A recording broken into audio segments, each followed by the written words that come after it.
adat kebiasaan, adat istiadat.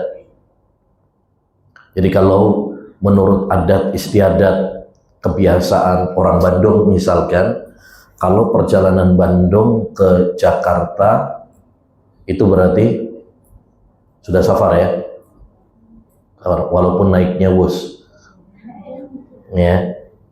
Nah, karena urufnya itu sudah safar. Tapi kalau misalkan ya pada larang Cimahi misalkan, safar apa belum? Belum. Berarti dikembalikan kepada uruf. Ya, dikembalikan kepada uruf, itu maksudnya. Karena setiap orang memiliki uruf tersendiri. Dan ini lebih mudah. Karena kalau ngitung jarak, terkadang di sebagian tempat kita susah untuk mengetahui jarak.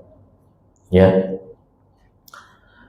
Intinya, di antara sifat loyal wanita salihah, sebaik-baik wanita, dia tidak melakukan safar kecuali dengan mahramnya.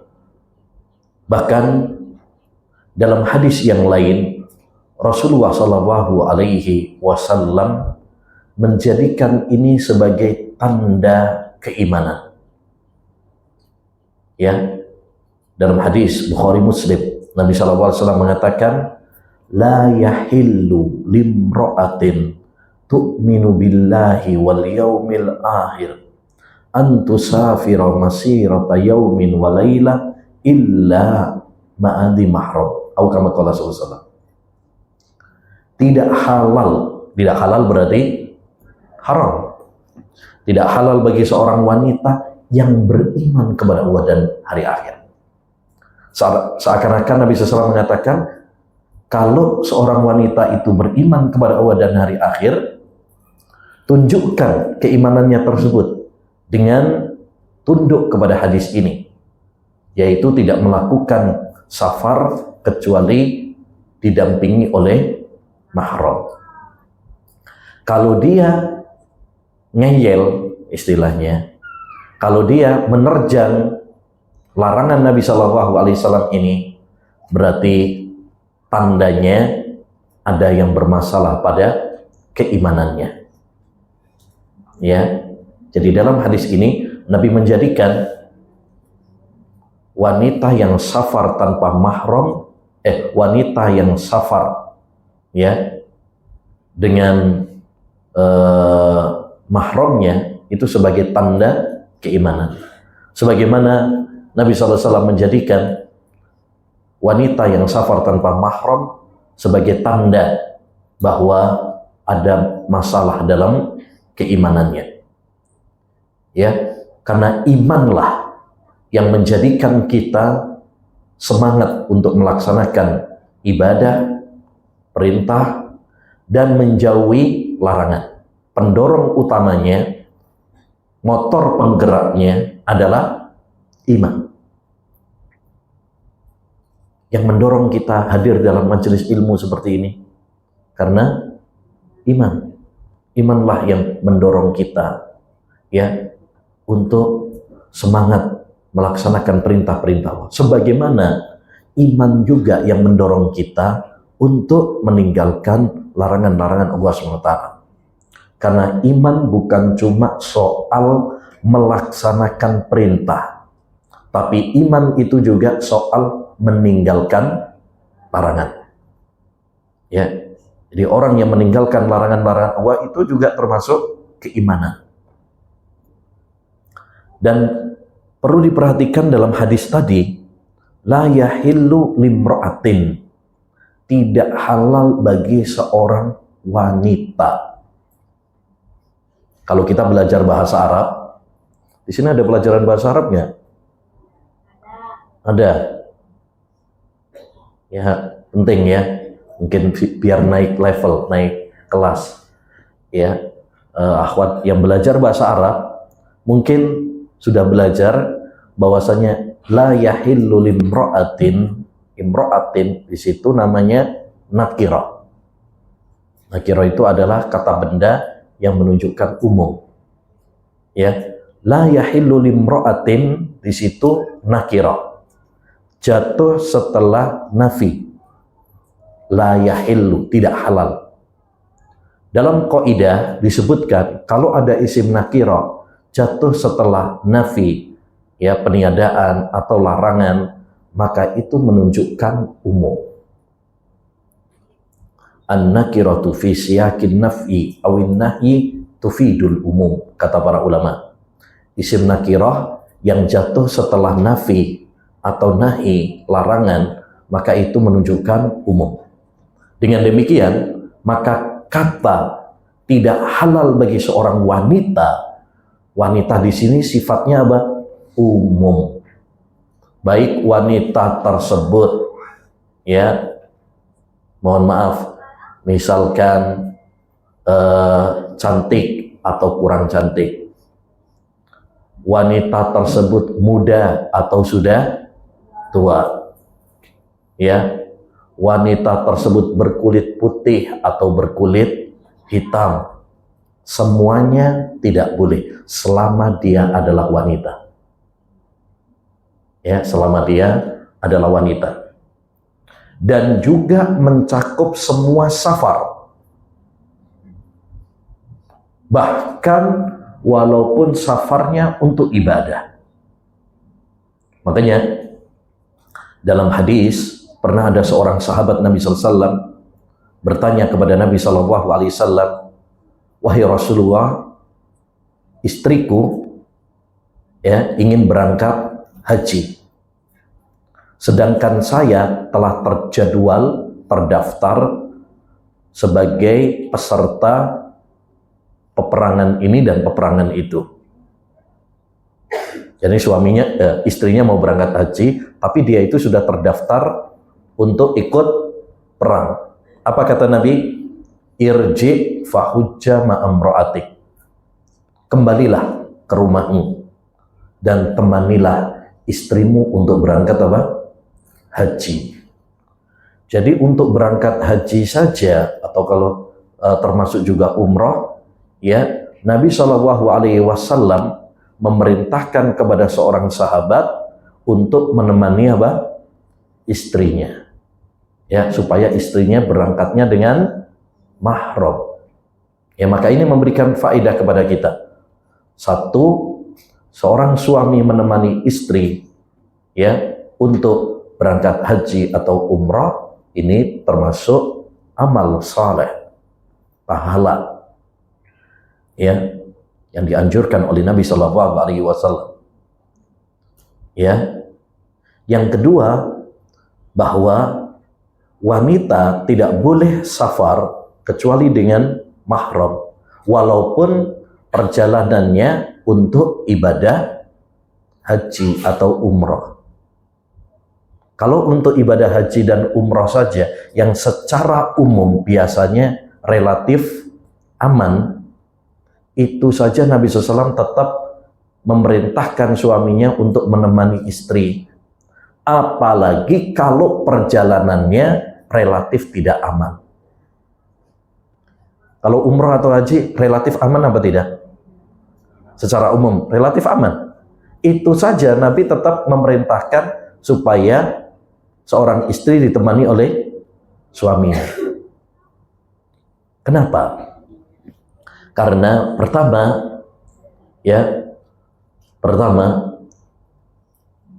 ditemani dengan mahram itu membuat kenyamanan, baik kenyamanan zahir nampak maupun kenyamanan batin.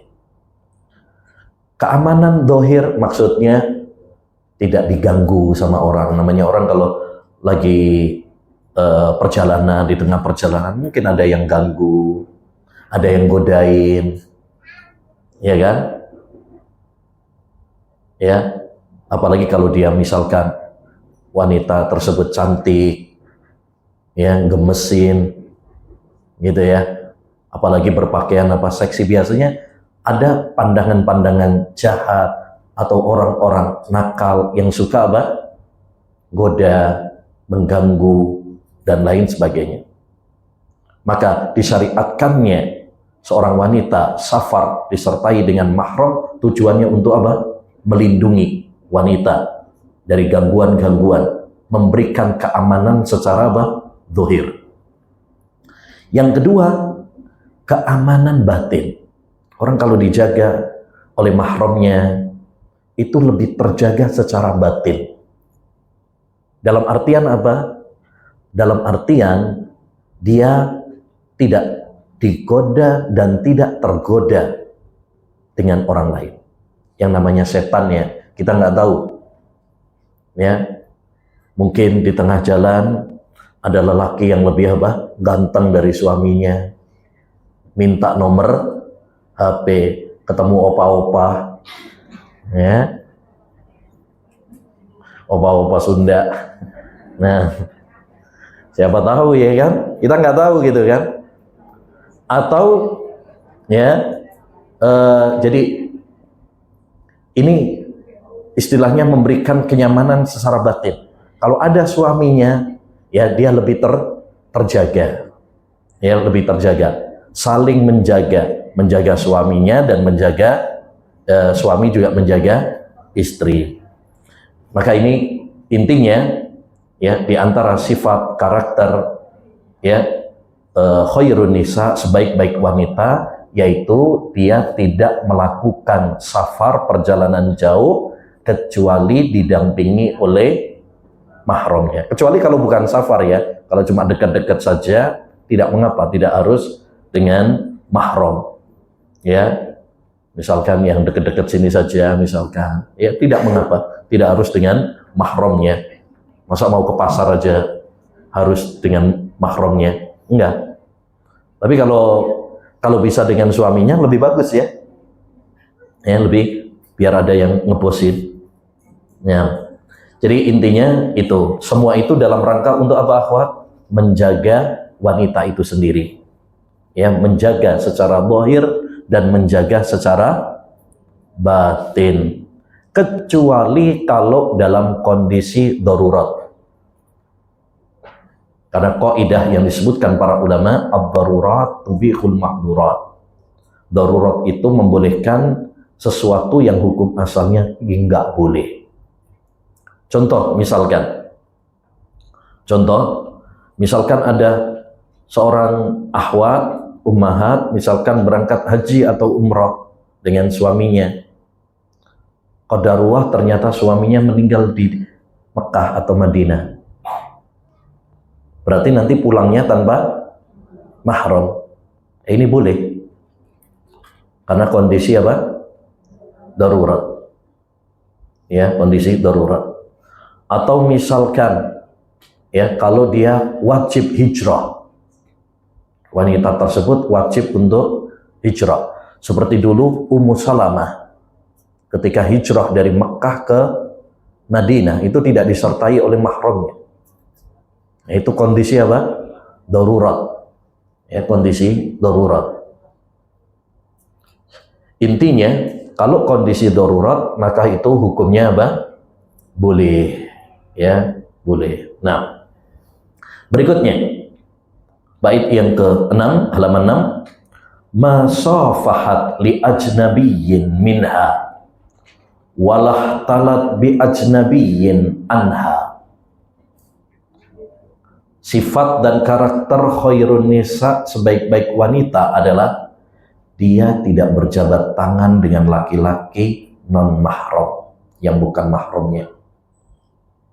Dan juga tidak berduaan dengan lelaki non mahram, berdua-duaan, sepi-sepian, ya, dengan lelaki yang bukan mahramnya. Berarti di sini ada dua kriteria. Kriteria yang pertama, wanita yang salihah itu apa? Tidak jabat tangan dengan lelaki non mahram. Karena hal ini dilarang oleh Nabi Muhammad SAW. Bahkan Nabi SAW memberikan ancaman yang sangat keras.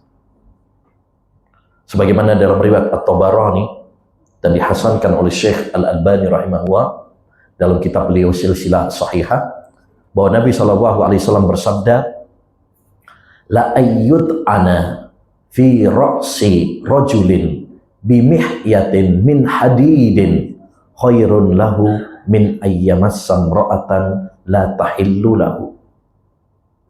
Kata Nabi Shallallahu Alaihi Wasallam, sungguh ditusuknya kepala seseorang dengan jarum dari besi lebih baik baginya daripada menyentuh wanita yang tidak halal baginya.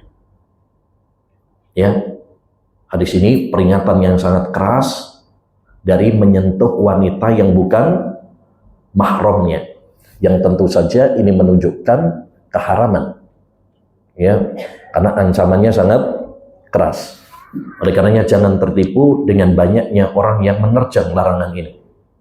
Walaupun mungkin dia dianggap sebagai tokoh agama. Karena banyak sebagian orang kadang tertipu. Oh itu kiai fulan aja, jabat tangan sama santrinya. Oh santriwatinya. Oh santri nggak ada masalah ya. Ya. Oh itu tokoh agama, ya, jabat tangan sama wanita yang bukan mahramnya. Itu bukan alasan. Patokan kita, dalil kita itu adalah Al-Quran dan hadis. Adapun perbuatan seseorang, maka itu tidak bisa untuk dijadikan sebagai dalil, tidak bisa dijadikan sebagai hujjah. Maka jangan tertipu. Ya, apalagi sekarang tidak semua pesantren juga ya baik. Makanya kita harus selektif juga. Ya, pesantren ya tidak semuanya baik. Sama seperti sekolahan.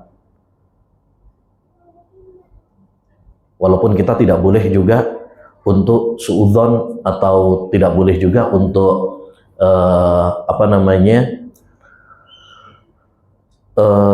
kebiah-uyah, maksudnya pukul rata. Semua pondok jelek juga nggak bagus juga. Ya, semua baik juga nggak bagus juga. Karena buktinya memang ada beberapa penyimpangan-penyimpangan.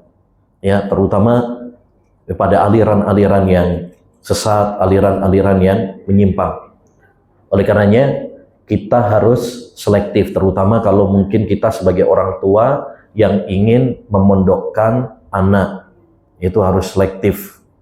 Ya, jangan asal pokoknya mondok anak saya. Nah, repot. Nanti mondok nggak taunya nanti pimpinannya kayak Walid, repot nanti. Ya kan? Jadi intinya wanita tidak boleh bersalaman atau berjabat tangan dengan laki-laki yang bukan mahram. Ya, ini yang dicontohkan oleh Nabi SAW. Beliau pernah mengatakan, inilah usafihun nisa. Saya tidak berjabat tangan dengan para wanita. Sebagai bentuk apa? Kehati-hatian. Sebagai bentuk saddud dzari'ah. Ini kaidah. Saddud dzari'ah itu apa? Membendung segala sesuatu yang mengantarkan kepada keharaman. Itu namanya saddu adzari'ah. Ini kaidah penting. Karena Islam apabila mengharamkan sesuatu, maka Islam juga melarang segala sarananya. Ya, awalnya mungkin cuma jabat tangan, nggak taunya terus tergoda, ya, terangsang, sehingga kemudian apa? Ya, mengantarkan kepada hal-hal yang dilarang oleh syariat. Makanya para ulama 4 madhab sepakat bahwa tidak boleh seorang wanita ya berjabat tangan dengan laki-laki yang bukan mahramnya, baik dengan syahwat maupun tidak dengan syahwat, baik muda ataupun tua. Ya, saya sudah tua aja kok, ya, nggak tergoda. Siapa bilang? Siapa bilang? Betapa banyak kakek-kakek tapi apa? Ya, masih berbahaya juga. Betapa banyak nenek-nenek juga begitu. Ya kan? Kita tidak boleh apa? Meremehkan. Karena setan tidak pilih kasih untuk menjerumuskan ke dalam dosa dan kemaksiatan. Ya, kata pepatah Arab, likulli sakitatin laqitah. Setiap barang yang jatuh pasti ada yang memungutnya. Artinya, ya, kita tidak boleh meremehkan, tidak boleh kita menggampangkan, ya, dengan alasan ini, dengan alasan itu, karena tidak ada yang lebih berharga daripada keselamatan. Ya, tidak ada yang lebih berharga daripada keselamatan. Membendung segala celah yang mengantarkan kepada kerusakan, yang mengantarkan kepada kemungkaran, yang mengantarkan kepada kemaksiatan, itu jauh lebih utama. Ya, karena jika seorang sudah terjerumus, maka sulit baginya untuk menghindarinya. Ya. Yang kedua, dari hadis ini juga, dari bait tadi, jadi ada dua masalah. Yang pertama, tidak boleh wanita berjabat tangan dengan lelaki non mahram. Masalah yang kedua yaitu walah talat bi ajnabiyyin anha. Dia juga tidak kholwat. Kholwat itu artinya berdua-duaan saja. Berdua-duaan dengan lelaki yang bukan mahramnya. Nah, ini nggak boleh juga. Ya, sebagaimana dalam hadis, la yahluwanna rajulun bimra'atin fa inna syaitana salisuhuma. Janganlah seorang laki-laki berdua-duaan dengan wanita. Ini juga masuk dalam kaidah tadi ya. Isim nakirah jatuh setelah nafi atau nahi. Berarti semua laki-laki tidak boleh berdua-duaan dengan wanita yang bukan mahramnya, semua wanita. Ya, semua wanita. Tidak boleh kita beda-bedakan. Oh, ini tua, ini muda, oh ini cantik, ini kurang cantik misalkan. Ya, sebagian orang kadang beda-bedakan seperti itu. Nggak boleh. Karena kaidahnya, hukum asalnya adalah umum. Hukum asalnya adalah umum. Atau sebagian orang ya beralasan, oh tidak mengapa, karena kita berduaannya itu tanpa syahwat. Oh, ini untuk amal kebaikan. Ya, amal kebaikan. Sampai ada sebagian orang misalkan berdua-duaan dengan guru ngajinya misalkan. Ya, nggak boleh. Tidak boleh. Kalau sampai berdua-duaan ya, kecuali kalau banyak orang. Maka itu tidak disebut sebagai kholwat. Yang dimaksud dengan kholwat adalah seorang laki-laki dan perempuan yang bukan mahram berada berduaan secara fisik. Itu namanya kholwat. Ya. Atau di tempat yang sepi. Ya, di tempat yang sepi. Mungkin di satu ruangan, cuma dia sama perempuan itu saja misalkan. Seperti misalkan seorang pimpinan sama sekretaris perempuannya saja. Atau seorang majikan dengan pembantunya saja. Ya. Atau apalagi supir dengan ya, dengan nyonyanya misalkan, istri majikannya saja. Ya. Atau ya, dokter dengan pasiennya saja. Nggak boleh. Ya, kenapa? Karena itu mengantarkan kepada godaan setan. Makanya tadi Nabi mengatakan apa? Janganlah seorang laki-laki berdua-duaan dengan wanita yang bukan mahramnya. Karena sesungguhnya setan adalah yang ketiga. Kalau setan yang sudah yang ketiga, masa setan nyuruhnya baik? Setan pasti nyuruhnya apa? Maksiat, mungkar. Yakni setan akan menggodanya. Karena godaan yang terberat bagi laki-laki itu adalah wanita. Godaan terberat bagi seorang laki-laki itu adalah wanita. Makanya Nabi Shallallahu Alaihi Wasallam pernah mengatakan, "Ma taraktu fitnatan adharra 'ala rijal minan nisa." Tidaklah aku tinggalkan sebuah fitnah, godaan bagi kaum laki-laki yang lebih berbahaya daripada fitnah wanita. Ya, oleh karenanya terbukti kan banyak kejadian-kejadian cinlok. Ya? Cilok. Cilok apa cinlok? Baik. Iya. Cinlok gara-gara makan cilok gitu mungkin ya. Awalnya cuma makan cilok, akhirnya cinlok. Nah, ini banyak juga kasus seperti ini. Ya, yang banyak. Ya, makanya ada istilah banyaklah kejadian-kejadian tidak perlu disampaikan. Ya, insya-Allah sudah masyhur. Kadang orang terfitnah dengan pembantunya, kadang seorang terfitnah dengan sekretarisnya, kadang seorang terfitnah dengan pasiennya, kadang seorang terfitnah dengan supirnya.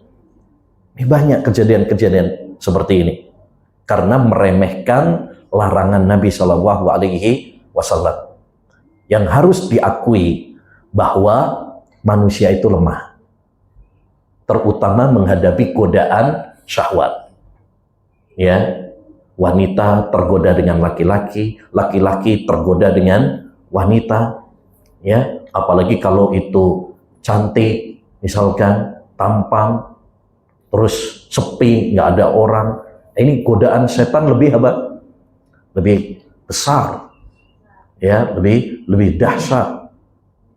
Ya, oleh karenanya hendaknya bagi kita untuk bertakwa kepada Allah Subhanahu wa taala, takut kepada Allah Subhanahu wa taala, menanamkan rasa keimanan, ketakwaan, ya, khasyah, ya, rasa takut kepada Allah Subhanahu wa taala dimanapun kita berada.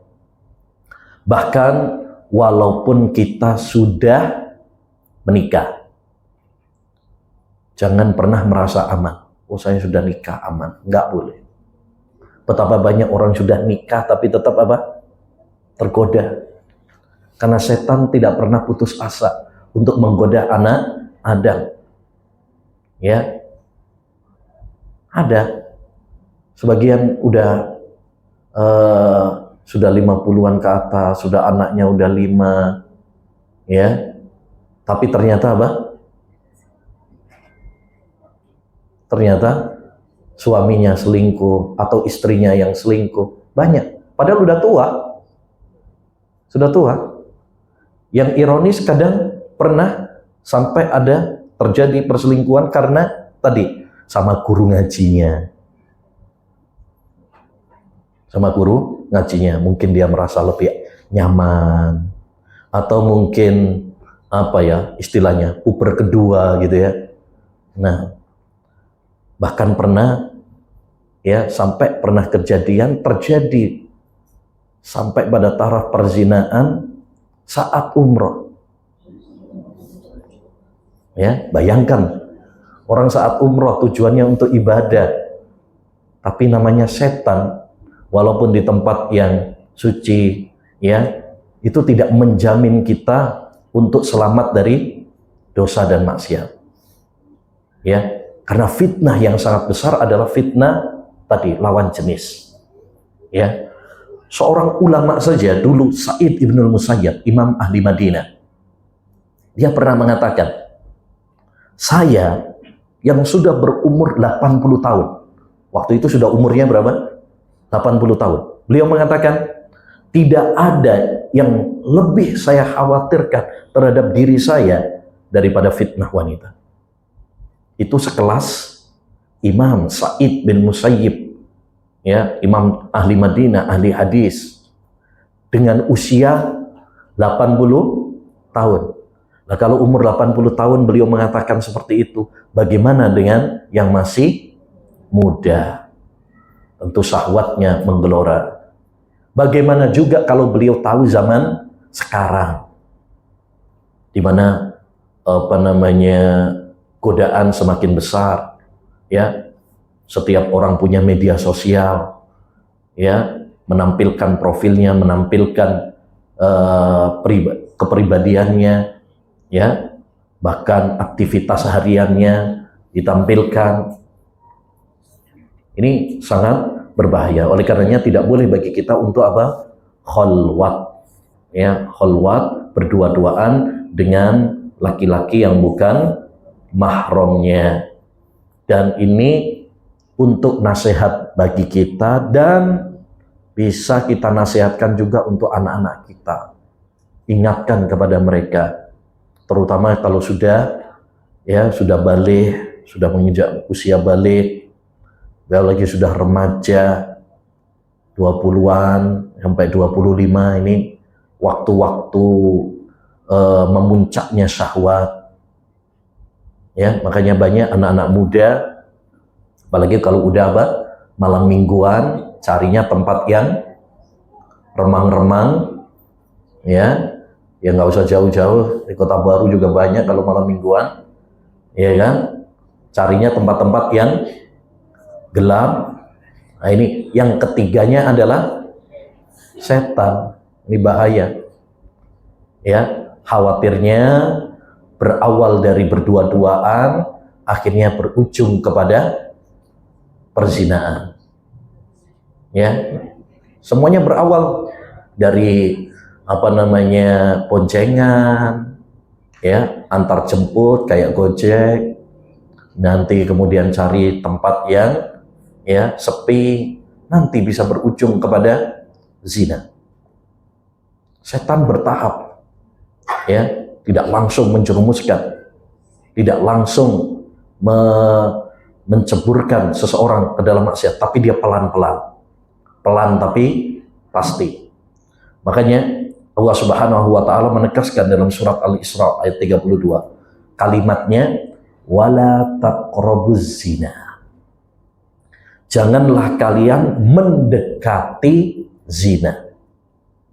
Perhatikan lafadznya. Allah tidak mengatakan jangan berzina, tapi lafadznya adalah jangan mendekati zina. Ya, berarti segala hal yang mendekatkan kita kepada perzinaan harus dijauhi. Orang yang selamat adalah orang yang menjauhi pintu-pintu fitnah. Sebagaimana kata Nabi alaihi salatu wassalam, innas sa'ida laman junnibal fitan. Orang yang bahagia adalah orang yang dijauhkan dari fitnah-fitnah. Jadi jangan coba-coba mendekati fitnah.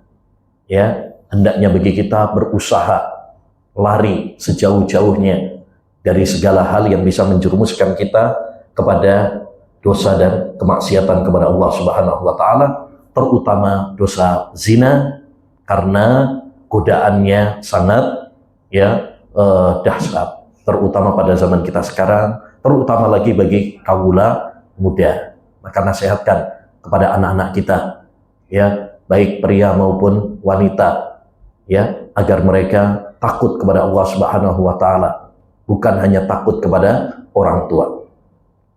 Berikutnya, bait yang ke-7. Inna taqat lihajatin lam tahba fi qawliha wa sautaha lam tarfa.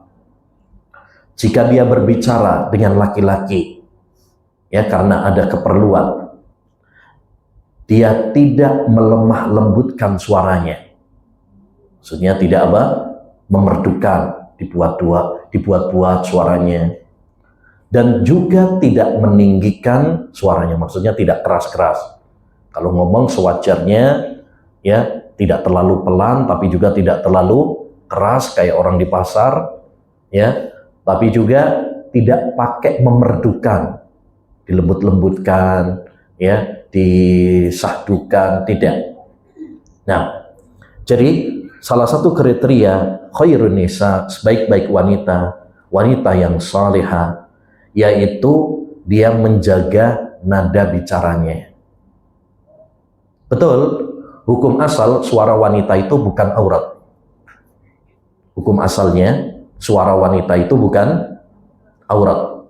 Buktinya, Dahulu pada masa Nabi SAW, banyak wanita-wanita yang datang kepada Nabi SAW bertanya kepada beliau. Bertanya kepada beliau. Andaikan suara wanita itu adalah aurat, tentu akan ditegur oleh Nabi SAW. Namun, suara wanita itu bisa menjadi fitnah. Dia bukan aurat, tapi bisa menjadi apa? Fitnah. Ya, karena tadi, akhwat yang harus kita pahami, kelemahan laki-laki itu adalah pada wanita. Mungkin awalnya apa? Dengar suaranya saja. Ya, baru dengar suaranya, itu sebagian laki-laki bisa apa? Tergoda. Karena lemahnya hati laki-laki yang menghadapi godaan wanita. Makanya hal ini diperingatkan oleh Allah Subhanahu wa taala dalam surat Al-Ahzab ayat 32. Kata Allah Subhanahu wa taala, "Fala tahdha'na bil qaul." Wahai para wanita, janganlah kalian mendayu-dayukan suara kalian, yakni memerdukan suara kalian. Fayatma'alladzi fi qalbihi marad. Ya, karena hal itu bisa membangkitkan nafsu orang yang di dalam hatinya terdapat penyakit. Maksudnya penyakit di sini yaitu penyakit syahwat. Karena penyakit hati itu ada dua. Yang pertama penyakit syubhat, kerancuan-kerancuan, ya, keraguan-keraguan. Yang kedua adalah penyakit syahwat. Nah, dalam ayat ini yang dimaksud orang yang di dalam hatinya terdapat penyakit, yakni penyakit syahwat. Wa qulna qawlan ma'rufa, dan ucapkanlah perkataan yang baik. Jadi ini ayat ini menunjukkan kepada kita bahwasanya seorang wanita apabila dia mau berbicara dengan laki-laki, dan itu boleh kalau memang ada keperluan, ya, karena suara wanita tadi sudah kita sampaikan bukan aurat. Tapi, nah ini, dia bisa menjadi fitnah. Makanya Allah SWT tidak melarang jangan kamu berbicara dengan laki-laki cara mutlak, tidak. Tapi apa? Kata Allah SWT, kalau kamu berbicara dengan laki-laki, wahai para wanita, apa? Jangan dimerdu-merdukan. Ya, apa? Sebagian perempuan kadang-kadang dibuat-buat gitu ya. Apa? Dibuat-buat suaranya endel gitu ya. Ya, nah ini tidak baik, karena itu bisa menggoda hati laki-laki, apalagi kalau dia gampang terfitnah, ya, gampang terfitnah. Oleh karenanya hendaknya bagi kita untuk berhati-hati dalam berbicara, ya, dalam berbicara, ya. Jangan terlalu keras, jangan juga terlalu lirih sehingga nggak dengaran. Sewajarnya saja. Sewajarnya kita berbicara. Ya, jangan juga terlalu galak. Nanti ngomongnya nggak boleh dilembut-lembutkan, akhirnya terlalu galak. Ya juga jangan. Ya biasa saja. Ya biasa saja. Baik. Intinya di antara karakter wanita salihah, kalau dia berbicara maka dia tidak memerdukan apa? Suaranya, dan menjaga nada bicaranya, tidak terlalu keras, ya, tidak terlalu keras. Berikutnya, bait yang ke-8. Hafidhatun li farjiha walil basar ajmalu wasfiha al-haya'u wal khafar. Di antara kriteria wanita salihah, sebaik-baik wanita, dia menjaga farjinya dan menjaga pandangannya, yakni pandangan mata. Dan sifat terindahnya adalah rasa malu dan memiliki kesopanan. Baik, di sini ada 3 sifat Dalam bait ini ada 3 sifat. Sifat yang pertama, wanita yang solihah itu adalah menjaga farjinya, menjaga kehormatannya dari hal-hal yang haram. Makanya Allah Subhanahu wa Ta'ala menyebutkan kriteria wanita solihah dalam surat An-Nisa, fas-solihatu qanitatun hafidhatun lil ghaibi bima hafidhallah. Wanita-wanita yang solihah itu adalah qanitat, yakni taat kepada Allah SWT, rajin ibadah, sholatnya, puasanya. Kemudian hafidhatul lil ghaib, dia menjaga kehormatannya tatkala ditinggal oleh suaminya. Dia tidak berkhianat. Ya, jangan sampai suaminya pas berangkat kerja dia malah ya chattingan dengan lelaki yang lain,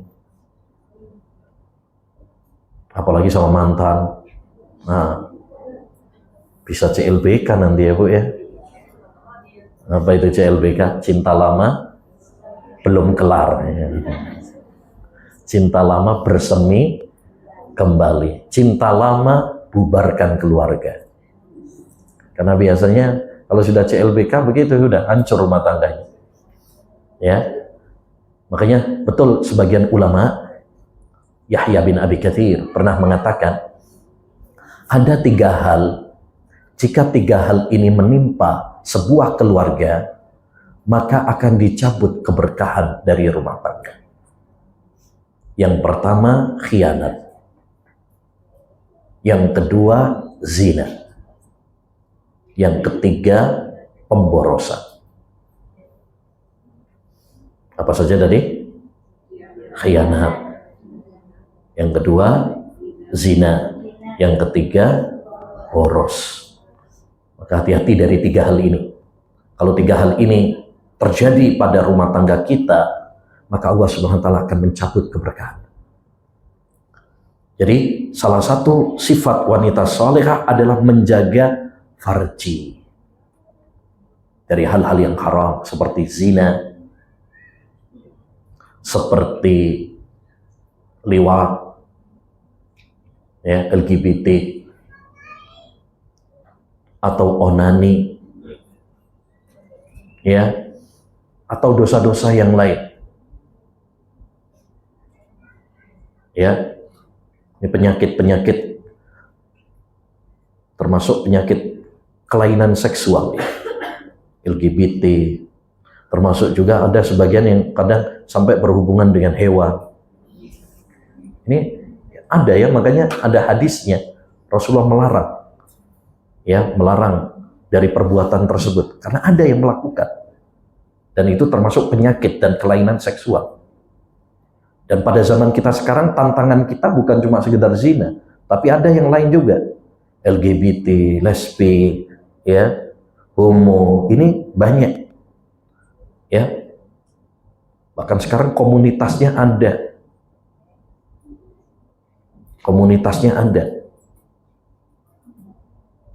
Ada salah satu dokter pernah bilang, dulu orang banyak kena AIDS itu karena zina. Tapi sekarang banyak orang kena AIDS karena LGBT. Ya. Makanya kita harus betul-betul ya belajar, kemudian amalkan, bertakwa kepada Allah Subhanahu wa Ta'ala, hindari segala fitnah, dan ini nasihatkan ya wejangan ini kepada anak-anak kita, ya, supaya mereka terhindar dari hal-hal yang dilarang oleh Allah Subhanahu wa Ta'ala. Ya, intinya di antara sifat wanita salihah yaitu apa? Menjaga farjinya. Karena farji adalah salah satu anggota badan kita yang paling banyak menjerumuskan kita ke neraka. Nabi pernah menyebutkan, aksaru ma yudkhilun nasal an-nar, yang paling banyak memasukkan manusia ke dalam neraka itu kata Nabi 2. al-famu wal farju. Mulut dan farji. Mulut yaitu lisan. Nih, omongan-omongan kotor, ghibah, dosa-dosa lisan, ini banyak. Dusta, nuduh orang, fatwa tanpa ilmu, ini dosa-dosa lisan. Yang kedua, kata beliau apa? Farji. Jadi anggota tubuh yang paling banyak menyebabkan masuk neraka, kata Nabi ada dua. Al-famu wal farju. Mulut, yaitu lisannya, omongannya. Yang kedua apa? Farji. Tadi, dosa zina, dosa LGBT, dosa onani. Ya, ini dosa-dosa apa? Farji. Ya, dosa-dosa farji. Makanya, bekali diri kita dengan iman kepada Allah Subhanahu wa Ta'ala, supaya kita memiliki iffah, kesucian, bisa menjaga kehormatan kita di tengah badai dahsyatnya fitnah pada zaman kita sekarang. Ya, setidaknya ada 4 hal untuk sebagai bekal tameng kita dari dahsyatnya fitnah pada zaman kita sekarang, terutama dari syahwat, fitnah syahwat. Yang pertama yaitu apa? Bekali diri kita dengan takwa. Ya, kita merasa diawasi sama Allah SWT. Kita takut sama Allah Subhanahu wa Ta'ala. Jangan cuma takut sama manusia. Jangan takut sama suami, jangan takut sama anak saja, atau takut sama orang tua, mertua, tidak. Atau malu sama tetangga, tidak. Yang paling penting dari semua itu adalah kita takut sama Allah Subhanahu wa Ta'ala. Karena kalau kita takutnya sama manusia, manusia itu terbatas pengawasannya. Kalau takutnya cuma sama suami misalkan, ketika suaminya pergi, rontok imannya. Ya, ini perlu kita tanamkan dalam diri kita. Supaya dimanapun kita berada, kapanpun, kita selalu merasa diawasi sama Allah Subhanahu wa Ta'ala. Ini benteng paling kuat. Ya, benteng paling kuat yaitu takwa, muraqabah, merasa diawasi sama Allah Subhanahu wa Ta'ala, takut sama Allah Subhanahu wa Ta'ala. Makanya kata Imam Ahmad, aslul ilmi khasyatullah. Intinya ilmu adalah takut sama Allah Subhanahu wa Ta'ala. Ini intinya ilmu. Ya, kalau ilmu tidak menjadikan kita takut sama Allah Subhanahu wa Ta'ala, berarti tandanya ilmu tersebut tidak bermanfaat. Kita belajar ilmu agama, kita ikut kajian seperti ini, tujuannya supaya kita semakin takut sama Allah Subhanahu wa Ta'ala. Nah, yang kedua, nikah. Nikah ini salah satu benteng, ya, supaya kita terjaga dari godaan-godaan syahwat, ya, fitnah-fitnah syahwat. Jadi, kalau ada yang belum nikah, segera nikah.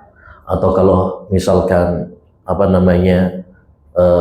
sudah ditinggal oleh suaminya, ya lebih baik untuk nikah lagi daripada jadi bulian terus. Ya, kasihan kalau janda sering kali jadi apa? Ya, dibully, suudzon orang. Ya, nah. Tapi yang ketiga benteng juga adalah dengan ya, menjaga pergaulan. Cari teman-teman yang baik. Hindari teman-teman yang rusak. Karena biasanya banyak orang itu terpengaruh sama temannya. Ya. Banyak yang terpengaruh sama temannya.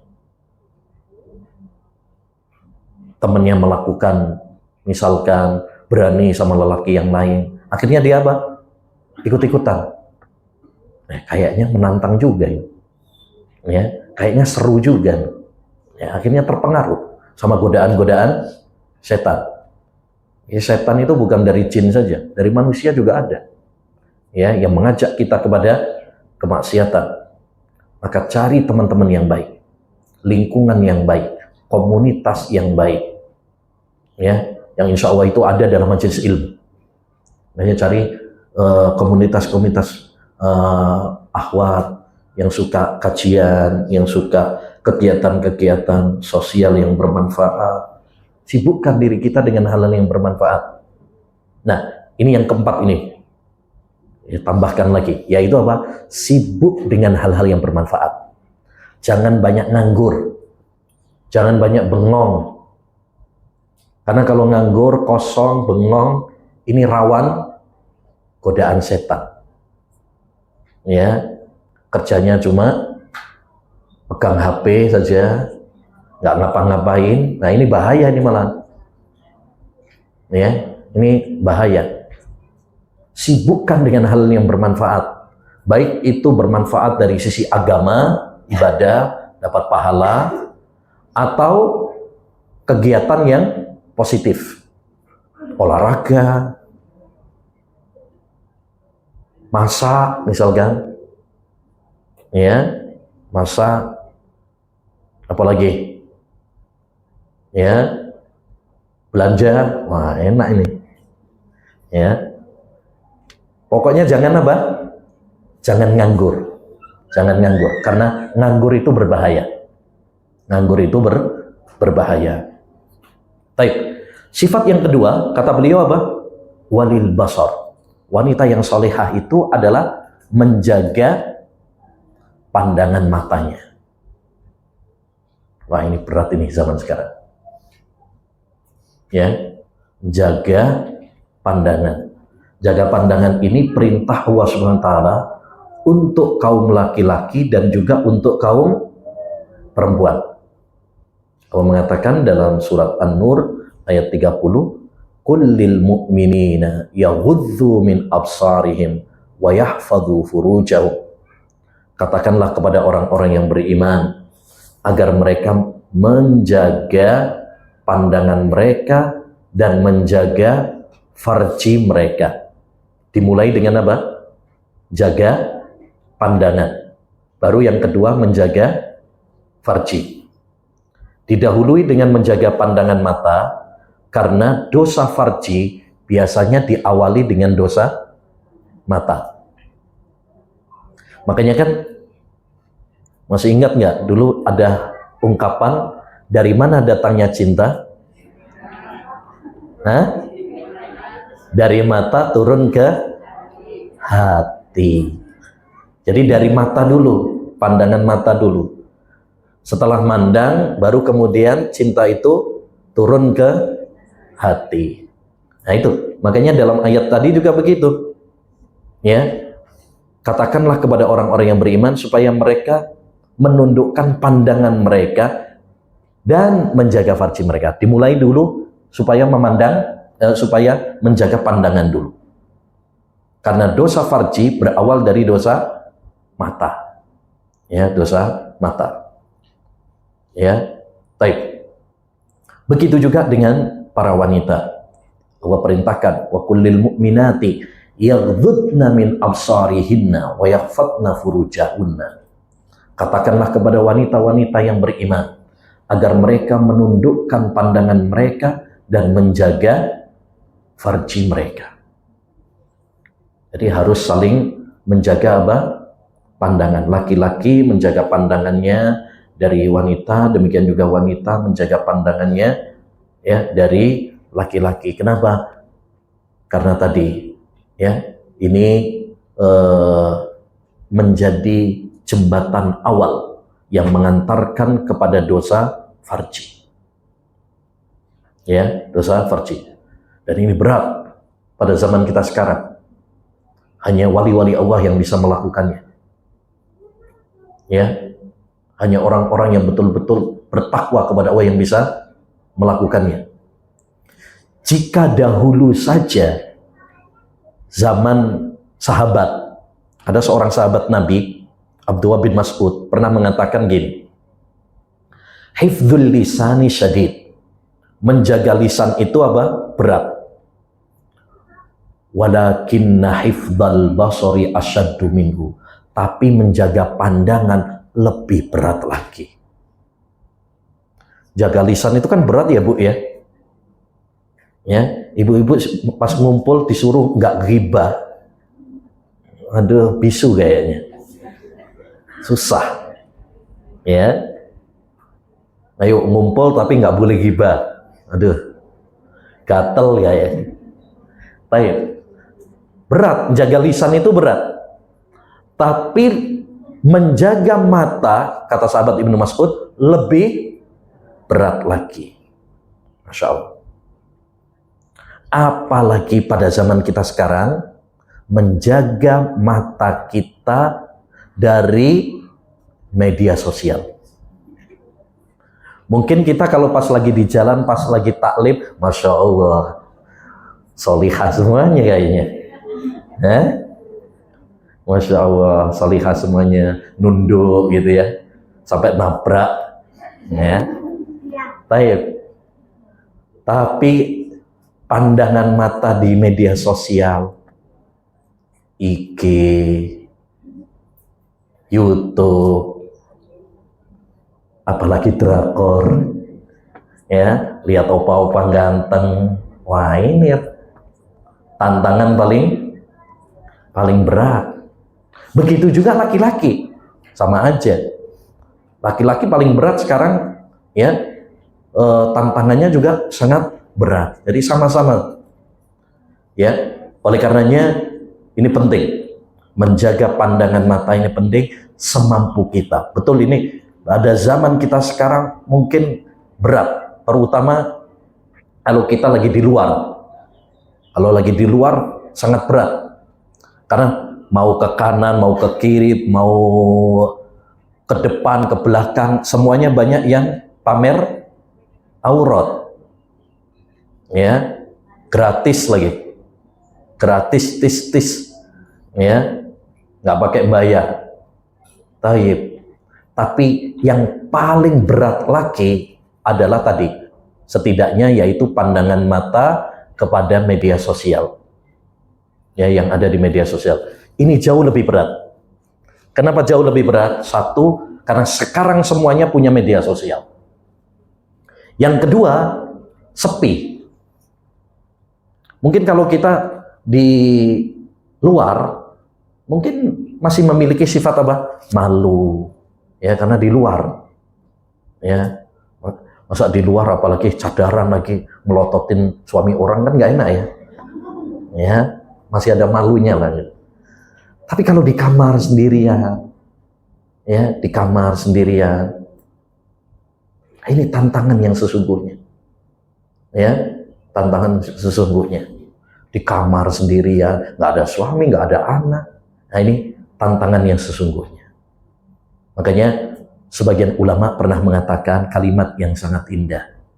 La takun waliyan billah fil dhahir, wa takun waliyan lisyaitan fil batin. Jangan kamu menjadi wali Allah saat di keramaian, tapi kamu menjadi wali setan saat sendirian.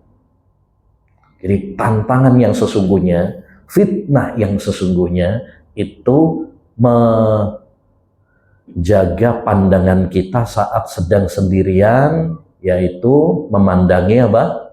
Media sosial.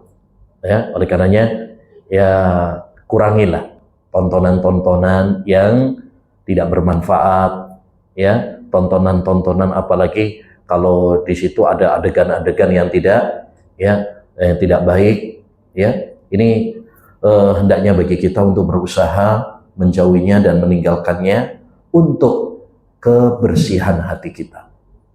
Untuk kebersihan hati kita. Para ulama menyebutkan orang yang menundukkan pandangan matanya itu memiliki 3 manfaat. Memiliki 3 manfaat. 1, hatinya lebih apa? Bersih. Ya, lebih bersih. Yang kedua, ya, hatinya lebih bahagia.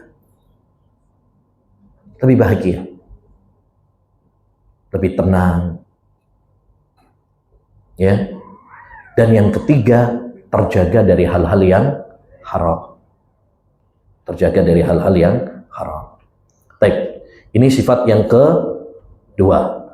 Sifat yang ketiga dari beliau, dari bait ini adalah ajmalu wasfihal haya'u.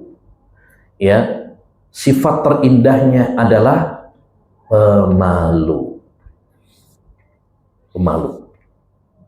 Berarti salah satu karakter wanita salihah yaitu memiliki sifat malu.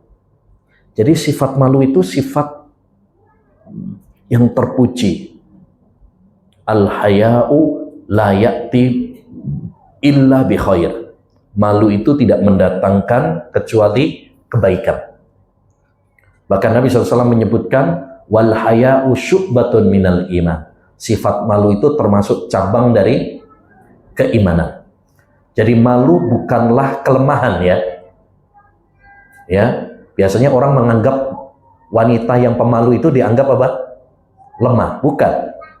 Justru itu adalah bagian dari kemuliaan akhlak yang menjadikan seorang wanita tampak anggun dan terjaga. Ya. Justru kalau wanita tidak memiliki sifat malu, wah ini bahayanya. Makanya Nabi SAW mengatakan, inna mimma adrakan nasu min kalamin nubuwatil ula idza lam tastahi fasna ma syi'ta. Termasuk ungkapan kenabian yang diwarisi dari nabi-nabi dahulu adalah, jika kamu tidak punya malu, maka berbuatlah sesukamu. Maka berbuatlah sesukamu. Ya, karena orang kalau sudah nggak punya malu, wah rusak. Apalagi wanita. Perhatikan, seorang wanita jika sudah hilang sifat malunya, maka yang ada adalah kerusakan pada dirinya. Seorang wanita apabila sudah hilang sifat malunya, maka yang ada adalah kerusakan pada dirinya. Kalau nggak punya malu, akhirnya apa? Ya pamer aurat. Udah nggak punya malu. Bahkan mungkin dia merasa dengan dia pamer aurat tersebut, merasa apa? Gaya, merasa kekinian, modern, ya, merasa cantik, karena sudah hilang sifat malunya. Wanita kalau sudah hilang sifat malunya, akhirnya nggak malu ngerokok, ya. Bahkan anehnya kadang kita jumpai ada yang sudah pakai jilbab tapi apa? Ngerokok. Ya ini menodai jilbab ini malahan sebenarnya. Ya, menodai apa? Jilbab. Ini sudah hilang sifat malunya. Ya. Laki-laki merokok saja sudah hilang sifat malunya. Ini perempuan lebih parah lagi. Berjilbab lagi lebih parah lagi. Ya. Jadi itu kalau sifat malu sudah hilang, maka yang terjadi adalah kerusakan demi kerusakan. Oleh karenanya hendaknya bagi kita melatih diri kita untuk memiliki sifat apa? Malu. Kita contoh wanita yang menemui siapa? Nabi Musa alaihi salam yang Allah sebutkan dalam surat Al-Qasas ayat 25. Allah Subhanahu wa taala mengatakan, faja'athu ihdahuma tamshi ala istihya qalat inna abi yad'uka liyajziyaka ajra ma saqaita lana.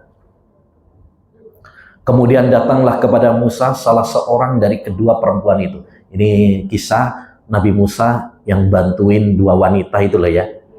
Itu kan ada dua wanita yang dia mau ngambil air, tapi antri laki-laki banyak gitu kan.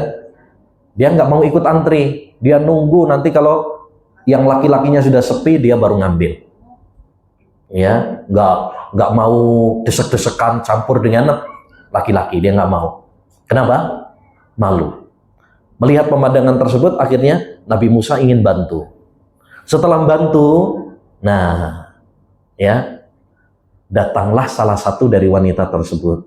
Kemudian mengatakan, ya, wanita itu tamsi ala istihya. Ini disifati oleh Allah SWT. Dia berjalan menuju Nabi Musa dengan malu. Ya, dengan malu. Ini pemalu. Jadi sifat pemalu ini yang perlu kita tiru. Sesungguhnya ayahku mengundangmu untuk memberi apa? Balasan sebagai imbalan. Akhirnya malah jadi jodoh ya. Ya. Nah, jadi jodoh malah dinikahkan dengan Nabi Musa alaihi salam. Ya, dalam riwayat yang lain disebutkan bahwa ketika diundang ke rumah orang tuanya, itu yang berjalan di depan itu malah Nabi Musa. Malah Nabi Musa. Bukan dia. Tapi Nabi Musa yang suruh di depan. Nanti kalau Nabi Musa salah jalan, maka dia melempar kerikil. Sampai segitunya. Ya, bukan berdampingan, kemudian ngobrol, ketawa-ketiwi gitu, enggak. Ini menunjukkan sifat malunya seorang wanita tersebut ketika datang kepada Nabi Musa. Ya. Contoh yang lain pernah kita sampaikan juga di awal-awal tentang kisah seorang wanita yang hitam kulitnya, kemudian dia punya penyakit apa? Ayan. Masih ingat? Dia datang kepada Nabi SAW kemudian mengatakan, wahai Rasul, tolong doakan saya supaya apa? Sembuh dari penyakit ayan saya ini. Kemudian Nabi SAW mengatakan, kalau kamu mau sabar, maka bagimu surga. Tapi kalau kamu mau, saya doakan. Lalu dia memilih sabar supaya dapat surga. Lalu dia mengatakan, ya, saya memilih sabar wahai Rasulullah supaya mendapatkan surga. Tapi tolong doakan saya bila penyakit saya kumat, ya, supaya Allah SWT menutupi aurat saya. Menutupi aurat saya. Padahal kalau seandainya tersingkap aurat saat dia masih saat ayan, berdosa tidak? Tidak, karena itu di luar dari keinginannya. Tapi karena dia pemalu, menjaga dirinya, ya, dia tetap minta didoakan oleh Nabi SAW, ya, supaya ketika kumat penyakitnya, penyakit ayan itu kan penyakit kayak orang gila ya kalau sudah kumat itu, ya, kejang-kejang, ya, itu parah, ya. Dia minta supaya kalau kumat penyakitnya tersebut dan tersingkap auratnya, mudah-mudahan tidak terbuka auratnya, ya. Lalu Nabi SAW pun mengijabahi permintaannya. Ngabulkan. Lihat wanita tersebut. Dia mungkin dalam pandangan kita, ya, dalam pandangan banyak orang, dia hitam, dia penyakitan, ya, tapi ternyata dia adalah calon penduduk surga. Kenapa? Karena dia punya sifat tadi apa? Pemalu. Makanya para akhwat, hendaknya kita memiliki sifat malu. Malu yang bagaimana? Malu yang mengerem kita dari maksiat kepada Allah SWT. Itu malu yang terpuji. Karena malu itu ada dua. Malu itu ada dua macam. Pertama, malu yang mengerem kita dari kemaksiatan. Mau maksiat itu malu. Mau buka aurat, copot jilbab, itu apa? Malu. Itu malu yang terpuji. Ya, mau ngerokok, malu. Itu malu yang terpuji. Baik. Yang kedua, malu yang mengerem, yang menghalangi dia dari kebaikan. Maka ini malu yang tercela. Oh, ikut kajian, malu. Nanti dibilang solihah nanti. Ya. Ya. Mau pakai jilbab, malu. Mau berangkat umroh atau haji, malu. Nanti belum siap. Banyak orang-orang malu dari kebaikan, maka ini tidak tepat. Ya. Atau malu bertanya, itu juga nggak bagus. Makanya kata Qatadah, Mujahid, la yatlubul ilma mustahyin wala mustakbir. Tidak mendapatkan ilmu dua orang. Orang yang pemalu dan orang yang sombong. Ya. Aisyah dulu memuji wanita-wanita Ansar karena mereka tidak malu untuk bertanya tentang agama. ni'man nisa'u nisa'ul ansar lam yamna'hunna haya'uhunna an yatafaqqahna fid-din. Sebaik-baik wanita itu wanita Ansor. Mereka tidak malu untuk bertanya tentang agama. Sebagian wanita kan atau akhwat kadang kalau mau bertanya tentang agama malah apa? Malu. Ya. Malu saya mau nanya. Ya. Nah itu nggak bagus malah. Karena menghalangi dia dari kebaikan. Tapi kalau bahas tentang lain-lain, nah itu malah nggak malu malah. Nah, ini kebalik. Banyak wanita yang terbalik. Kecuali yang dirahmati oleh Allah Subhanahu wa Ta'ala. Saya kira itu para akhwat yang bisa kita bahas tentang kriteria khairun nisa, wanita-wanita yang salihah. Insyaallah Ta'ala nanti kita akan lanjutkan pada pertemuan berikutnya tentang sifat-sifat khairun nisa. Baik. Ada pertanyaan sebelum kita tutup dan sebelum kita kasih pertanyaan? Ada yang mau bertanya?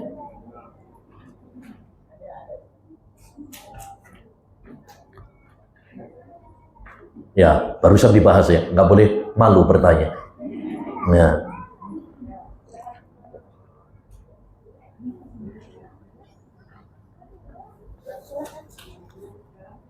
Ya. Mau bertanya, yang tadi tidak boleh berdoa dengan kayak biasa. Kalau misalkan naik Grab gitu atau naik Gojek, gimana itu Ustaz?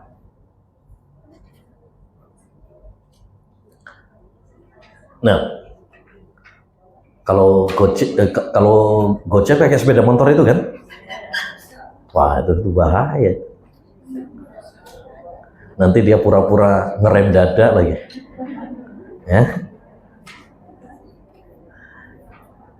Baik. Ya tadi sudah kita sampaikan, ya kita harus menghindari segala hal yang mengantarkan kepada fitnah, ya mengantarkan kepada fitnah, termasuk ya tadi yaitu dengan supir, dengan Gojek, ya dan sebagainya. Ini adalah salah satu pintu fitnah, makanya hendaknya dihindari. Ya kalaupun cari Grab yang cari yang sesama. Sekarang ada kok, ya kan? Yang Gojek itu ada yang supirnya apa? Akhwat juga, ibu-ibu juga. Jadi cari yang seperti itu. Kalau memang kita butuh, nah, syukur-syukur kalau yang nganter adalah mahram kita. Tentu itu lebih bagus, lebih selamat.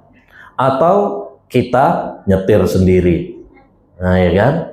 Nah, jadi hindari ya naik Grab atau Gojek kalau itu supirnya adalah lawan jenis, ya. Nah, kecuali kalau misalkan naik Grab tapi kita tidak sendirian, ya mungkin ada teman-teman yang lain, maka itu tidak disebut sebagai kholwat. Karena tadi sudah kita sampaikan, kholwat itu kalau apa? Berduaan. Nah, kalau kita penumpangnya satu, ya supir Grabnya satu, nah ini nggak boleh, masuknya kholwat, ya.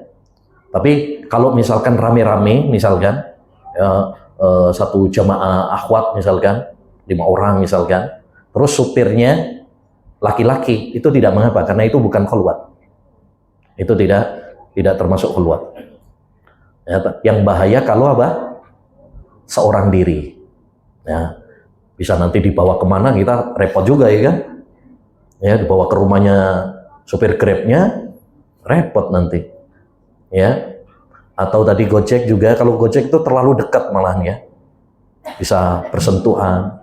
Ya, nanti malah disuruh merangkul, wah tambah repot. Ya, jadi hindari. Ya masih banyak solusi. Solusi yang pertama yaitu apa? Diantar sama mahram. Solusi yang kedua adalah kita nyetir sendiri. Makanya perlu belajar. Para akhwat perlu belajar, paling tidak sepeda motor atau mobil nggak ada masalah. Ya, perlu belajar. Karena kadang-kadang ada situasi-situasi mungkin mahram kita, suami kita nggak bisa apa? Nganterin.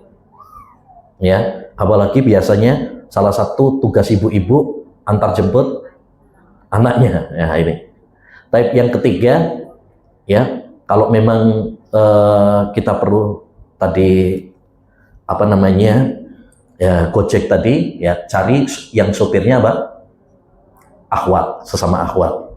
Kalau Grab, maka kalaupun kita naik Grab, maka jangan sendirian. Jangan sendirian. Perlu ditemani sama yang lain supaya terhindar dari khalwat. Gitu Bu ya. Ya. Wallahu a'lam. Ustaz, ada lagi yang bertanya. Ya, satu lagi aja. Nah. Anak bertanya, kalau misalkan seorang perempuan, ibu, seorang nenek melakukan safar untuk menengok cucunya, sementara suaminya dia punya suami, diizinkan sama suaminya untuk safar, tapi naik travel, terus jaraknya memenuhi syarat safar, apakah itu dibolehkan atau tidak? Nggak boleh. Kalau selama itu safar maka tidak boleh. Walaupun nanti dari tempatnya dia diantar, kemudian nyampe di mana di stasiun dijemput, misalkan.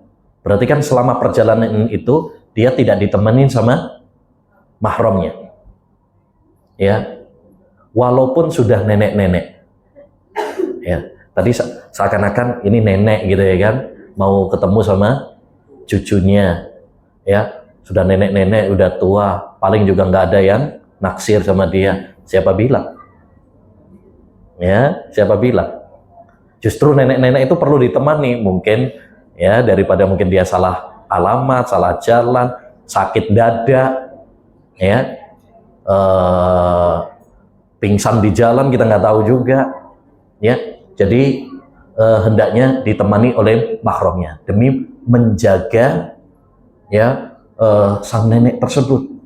Justru ini Islam ingin memuliakan wanita, ingin menjaga wanita, ya, ingin menjaga wanita. Jadi kalau jaraknya memang jarak safar, maka harus ditemani oleh mahramnya, walaupun sudah nenek.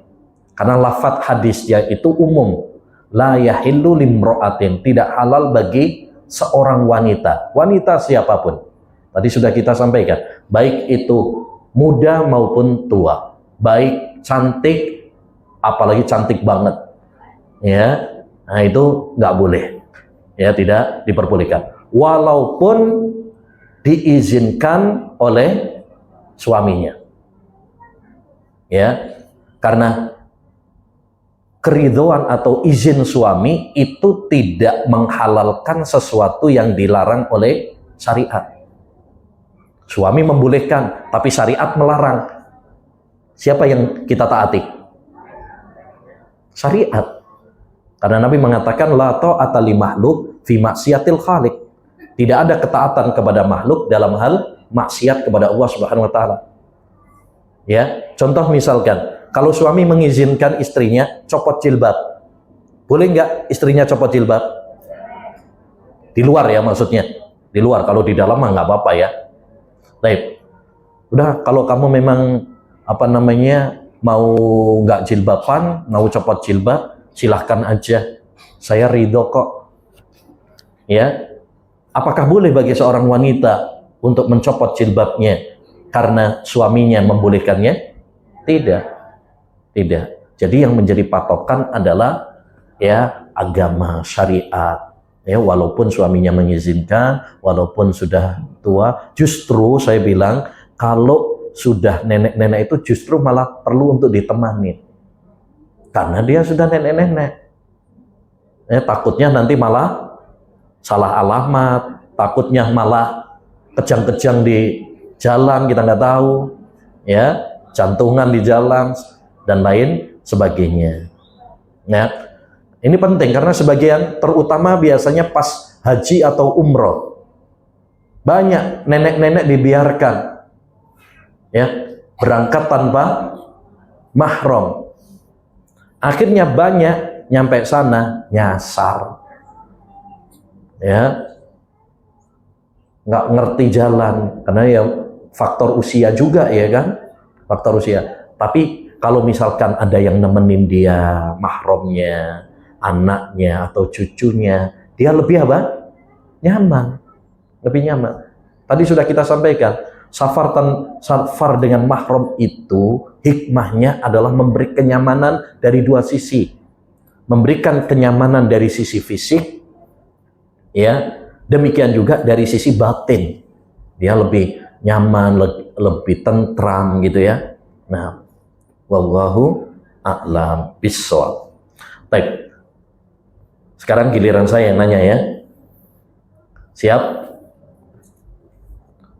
Baik. Pertanyaan pertama.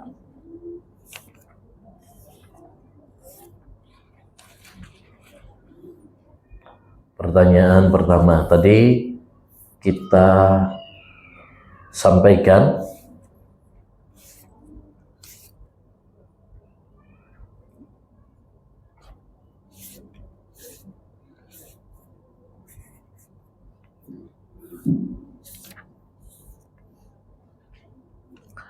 kiat-kiat untuk menjaga kehormatan kita di tengah badai fitnah supaya tidak terjerumus dalam dosa syahwat. Apa Ahwat? Ya Ustaz, ini ada hadiah yang bisa menjawab dengan tepat ya. Oh, ada tambahan hadiah. Oh ya, siap. Ini dari saya sudah ada. Oh, ada tambahan lagi? Dari keluar ya. Oh, Masya Allah. Berapa? 4? Oh, 1 saja. Nah, ya. Yang pertama ini berarti. Apa saya ganti lebih berat pertanyaannya? Soalnya ada tambahannya ini. Ya Ustaz, 3. Iya. Yang untuk juga ini 2 Ustaz. Ya 1 aja. Hadiahnya cuma 1. Apa satunya ini kerudungnya saja? Ada 2? 3 Ustaz. Oh, 3. Nanti nambah-nambah terus nanti. Udah 1 aja, 1. Ayo, Fat. Bismillahirrahmanirrahim. Izin menjawab. Yang pertama adalah takwa. Ya, Yang kedua dengan menikah. betul. Yang ketiga menjaga pergaulan. Oh, Dan baik. yang keempat menyibukkan diri dengan hal-hal yang bermanfaat atau tidak nganggur. Iya, jangan nganggur, jangan kosong ya. Jangan bengong. Nah, ahsan. Barakallahu fiik. Sudah? Nah, dapat hadiah nih. Ya Ustaz. Masya Allah. Berarti cukup yang itu aja ya, yang dari Hilwa aja. Berarti yang dari saya nanti untuk yang lain.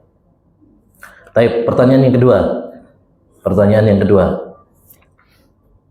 Tadi ada seorang sahabat Nabi SAW yang mengatakan, menjaga lisan itu berat, tapi menjaga pandangan lebih berat. Siapa nama sahabat Nabi tersebut? Ya. Ya. Umum. Ayo, Saya lihat Ibnu Mas'ud. sahabat Ibnu Mas'ud. sahabat Ibnu Mas'ud. Masya Allah, betul. Ahsan. Barakallahu fiik. Sudah? Baik, pertanyaan berikutnya. Pertanyaan berikutnya. Di antara kriteria wanita salihah tidak jabat tangan dengan lelaki yang bukan mahramnya. Siapa yang bisa menyebutkan dalilnya? walaupun nggak Arabnya ya, paling nggak terjemahannya nggak apa-apa. Ya. Dalilnya dalam hadis tapi dalam bahasa Indonesia ya Ustaz. Ya, bahasa Sunda nggak apa-apa. Ditusuk dengan besi lebih baik. Rasul berkata bahwa ditusuk dengan besi lebih baik. Ditusuk dengan jarum dari besi, betul. Lebih baik daripada berjabat tangan dengan lawan jenis. Nah, daripada bersentuhan dengan lawan jenis yang bukan mahram. Ahsan. Ini hadis riwayat Tabarani dan dihasankan oleh Syekh Al-Albani rahimahullah ta'ala. Baik. Berikutnya yang tadi sudah berapa ya? 3 Ustaz, sekarang keempat. Sekarang yang keempat. Baik. Yang berikutnya.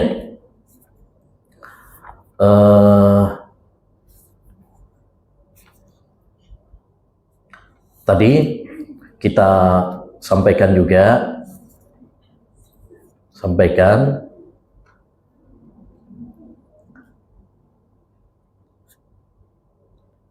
safar tanpa mahram itu tidak boleh, kecuali kalau kondisi darurat. Contoh kondisi darurat. Siapa yang bisa memberikan contoh kondisi darurat? Jika seorang yang berjumlah hadir suaminya meninggal di sana, maka dia dalam kondisi darurat. Taib. Karena suaminya meninggal di sana, berarti nanti pulangnya tanpa mahram boleh apa tidak? Boleh. Ya. Karena suaminya nggak mungkin juga suruh nemenin dia bangun gitu, kan nggak mungkin.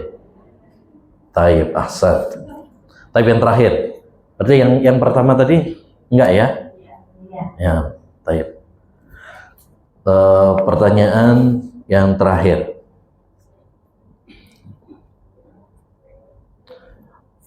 Pertanyaan yang terakhir. Tadi kita sampaikan juga ucapan seorang ulama.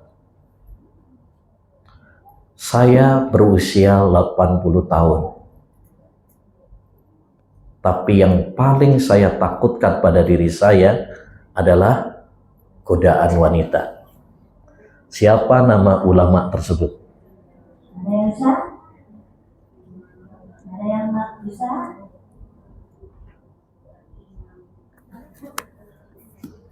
Nggak ada yang nunjuk Ustaz. Gak ada yang Ayo ibu yang pegang mikrofon, Bu. Saya juga nggak bisa Ustaz.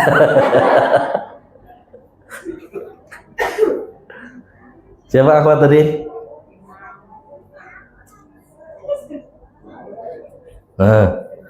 Kelewatan ya. Berarti nggak ada yang dapat nih. Kasihkan untuk yang pertama tadi aja. Oh iya. Taib. Jadi yang pertama. Taib. Berarti yang pertama tadi dapat hadiah 2 berarti. Alhamdulillah. Subhanallahumma bihamdika asyhadu an la ilaha illa anta astaghfiruka wa atubu ilaik. Assalamualaikum warahmatullahi wabarakatuh. Waalaikumsalam warahmatullahi wabarakatuh.